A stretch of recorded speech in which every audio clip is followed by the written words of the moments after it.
Plastic bottle city. गरीबपेट नाम का एक बस्ती हुआ करता था।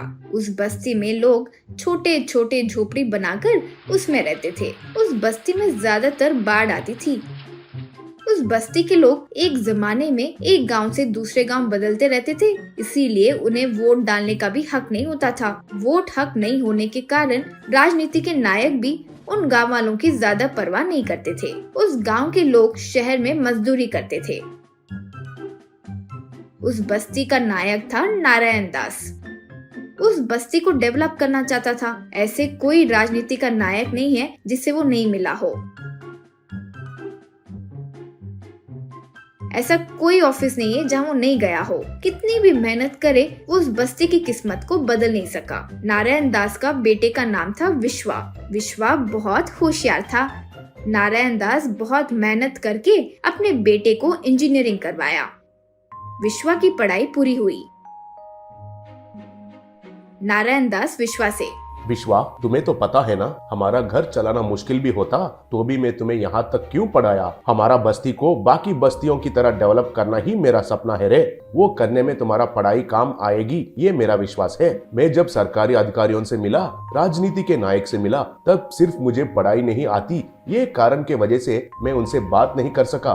कम से कम मेरा बेटा तो हमारा बस्ती के लिए कुछ करेगा, यूँ सोचकर तुम्हें पढ़ाया। तुम्हें हमारे बस्ती को सुधारने के लिए काम करना होगा। यूं कहा तब विश्वा, ठीक है पिताजी, हम जब मुश्किल में थे तब हमारे बस्ती वाले हमारे बहुत मदद किया। मैं वो कभी नहीं भूल सकता। इसलिए मैं कैंपस इंटरव्यू में सेलेक्ट हो गया, फिर भी अच्छा नौकरी छोड़ दिया। यूं कहा। वो सुनकर नारायण दास बहुत खुश हुआ।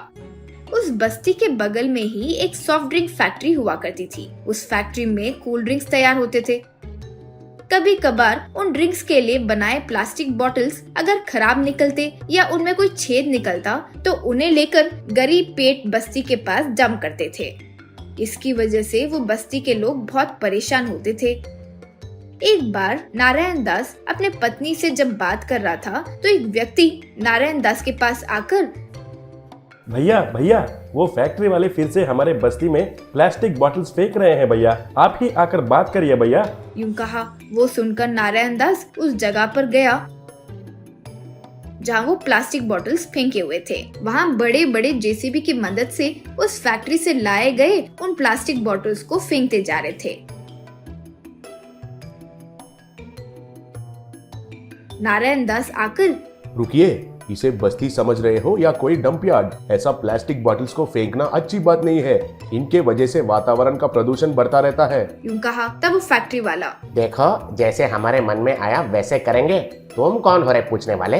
तुम लोग यहाँ गैर कानूनी तरीके से रह रहे हो कहकर अगर हमने कंप्लेंट दिया तो तुम्हारे पास ये झोंपड़ी भी नहीं बचेंगे, समझे? यूं कहा। अब नारायण दास क्या बोले समझ नहीं पाया। घर आकर बेटे से जो हुआ वो कहा। तब बेटा विश्वा, पिताजी, हम उनके साथ कानूनी तरीके से लड़ सकते हैं ना? नारायण दास, कैसे लड़ेंगे बेटा? वो चाहे तो वकील को खरीद सकते हैं। हमारे पास केस डालने के लिए पैसे भी नहीं है। यूं कहा। तब विश्वा, पिताजी, मेरे पास एक आइडिया है। पहले आप हमारे बस्ती वालों को इकट्ठा कीजिए। यूं कहा। विश्वा ने जैसे कहा, नारायण दास बस्ती वालों को इकट्ठा किया। विश्वा बस्ती वालों से बात करते हुए, देखिए बस्ती वाले, अब तक हमारे पास रहने के लिए ढंग से घर नहीं है, इस्तेमाल करने के लिए अच्छा गाड़ियां नहीं है। अब हमारे पास ये दोनों मिले वैसे अच्छा अवकाश मिला है। आप सब मेरे साथ हो तो हम अच्छा घर बना सकते हैं, गाड़ी भी तैयार कर सकते हैं। हम जिसको समस्या समझ रहे हैं वो खराब प्लास्टिक बॉटल्स से ही हम जो चाहते हैं वो कर सकते हैं। जो लोग घर बनाने की जानकारी रखने वाले, मैकेनिक का काम जानने वाले, जो मैं कहता हूँ वैसा करना, बस। यूं कहा।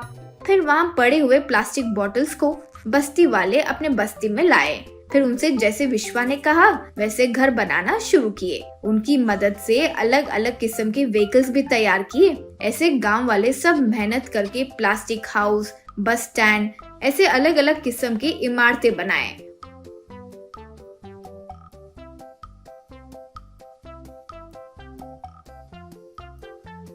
और साथ ही साथ अलग अलग प्रकार के वाहन भी बनाए।